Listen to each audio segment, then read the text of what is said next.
আমি আমার হাজবেন্ডকে ভালোবেসে পরিবারের বিরুদ্ধে গিয়ে বিয়ে করেছিলাম। পরিবারের বিরুদ্ধে গিয়ে বিয়ে করার কারণ হলো আমার আব্বু আম্মু আমার হাজবেন্ডকে একদমই পছন্দ করতেন না। তারা আমাকে সবসময় বলতেন এই ছেলেটা ভালো না, তুই এই ছেলের সাথে সংসার করতে পারবি না। কিন্তু আমি আব্বু আম্মুর কথা না শুনে পরিবারের বিরুদ্ধে গিয়ে পালিয়ে আমার ভালোবাসার মানুষকে বিয়ে করে ফেলি। আপনারা যারা অবিবাহিত মেয়েরা আছেন তারা হয়তো অনেকেই ভাবেন বিয়ের আগে এবং বিয়ের পরের সিচুয়েশন বোধহয় সেম।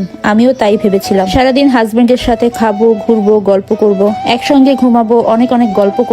সবচেয়ে বড় কথা, আমি যে মানুষটাকে ভালোবাসি সেই মানুষটাকে আমি সবসময়ের জন্য আমার কাছে পাবো। কিন্তু আমি যখন বিয়ে করে শ্বশুর বাড়িতে গেলাম, বিশ্বাস করেন পুরো অন্যরকম জীবন হয়ে গেল আমার শ্বশুর বাড়ির অবস্থা বেশ ভালো এবং খুব বড় পরিবারে বিয়ে হয়েছে আমার শ্বশুর, শাশুড়ি, দেবর, ননদ, ভাসুরের ওয়াইফ, তাদের বাচ্চা কাচ্চা সবাই মিলে একসাথেই থাকি আমরা। সবাই মোটামুটি ভালো ছিল, খুব ফ্রেন্ডলি ছিল। কিন্তু আমার শাশুড়িটা একটু অন্যরকম ছিল। আমাকে দিয়ে প্রচুর কাজ করাতো, এটা নিয়ে আমার কোনো প্রবলেম ছিল না। কিন্তু সারাক্ষণ ভুল ধরতো, আজে বাজে কথা বলতো এবং আমার হাজবেন্ডের কাছে বিচার দিত আমার নামে। এই জিনিসগুলো আমার একটু খারাপ লাগতো। কিন্তু আমার হাজবেন্ড আমাকে যে পরিমাণ ভালোবাসতো, সেই ভালোবাসার কাছে এই কষ্টটা কিছুই না। আমি এই পরিবারটাকে একদম আমার আপন করে নিয়েছিলাম। যেহেতু আমার হাজবেন্ড বেকার ছিল, স্বাভাবিকভাবেই আমি একটু বেশি কাজ করতাম বা আমার বেশি কাজ করা লাগতো। পরিবারের সকল সদস্যের জন্য রান্না করা, সংসারটাকে গুছিয়ে রাখা।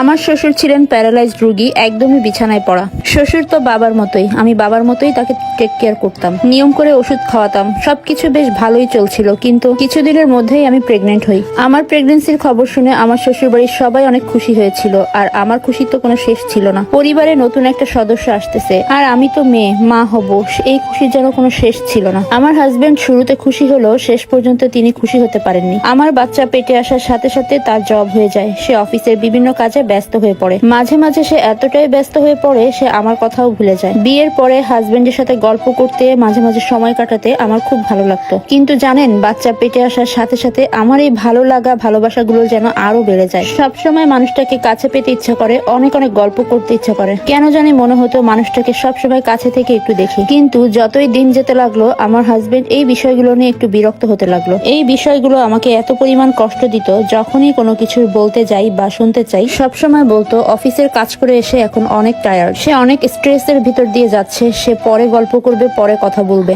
আমি এই অবস্থায় টুকটুক করে পরিবারের সমস্ত কাজ করতাম। প্রেগনেন্ট অবস্থায় মেয়েদের ঘন ঘন মুড সুইং হয় এবং শরীরের অনেক পরিবর্তন আসতে থাকে। সেটা আমার হাজবেন্ড কোনোভাবেই মানতে পারেনি। আমি মোটা হয়ে যাচ্ছি, আমার বডি স্ট্রাকচার নষ্ট হয়ে যাচ্ছে, আমার শরীরের বিভিন্ন জায়গায় দাগ হয়েছে, এই দাগ নাকি আস্তে আস্তে আরো বাড়বে। ভাবতে পারেন একটা মানুষ কতটা অমানুষ হলে প্রেগনেন্ট অবস্থায় একটা মেয়েকে এই ধরনের কথা বলতে পারে।